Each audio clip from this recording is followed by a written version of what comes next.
चोली पे बारगो गेले जरा लाइट हट लगा जो बुची 5 फुट के साइज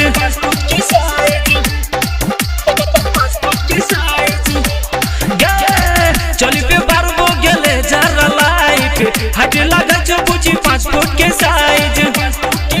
आईने मामा के रात से कगार दबोगे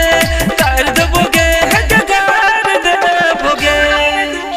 चढ़ल जवानी का झाड़ दबोगे स्टेज पे मजा मार लबोगे चढ़ल जवानी का झाड़ दबोगे स्टेज पे मजा मार लबोगे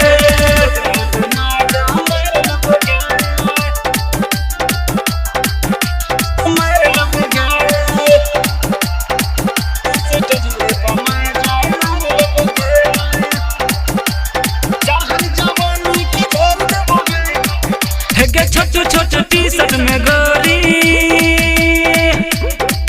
हेगे किया देखावे छी ढोरी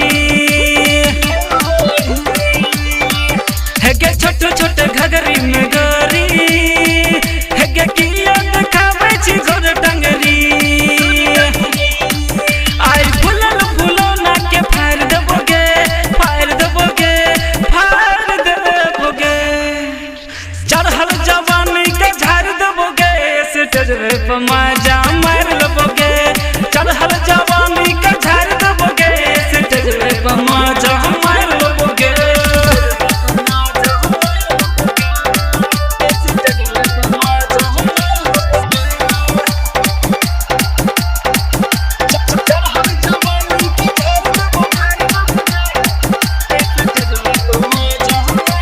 हेगे चढ़ल जवानी चुबुची हेगे एना देखाने तू ब्यूटी हेगे चढ़ल जवानी चुबुची हेगे एना देखाने तू ब्यूटी आई भरल जवानी के पानी उतार देबोगे उतार देबोगे उतार देबोगे चढ़ल जवानी के झाड़ देबोगे स्टेज पे मजा मार लबोगे चढ़ल जवानी के झाड़ देबोगे स्टेज पे मजा मार लबोगे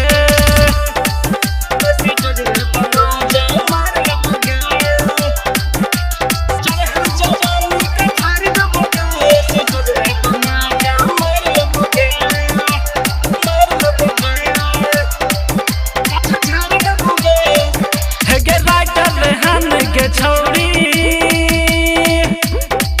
हेगे तोरो लिखा छ गीत गे हेगे सबीर सफरिया के पूछी हेगे तोरो लगाबै छ गीत गे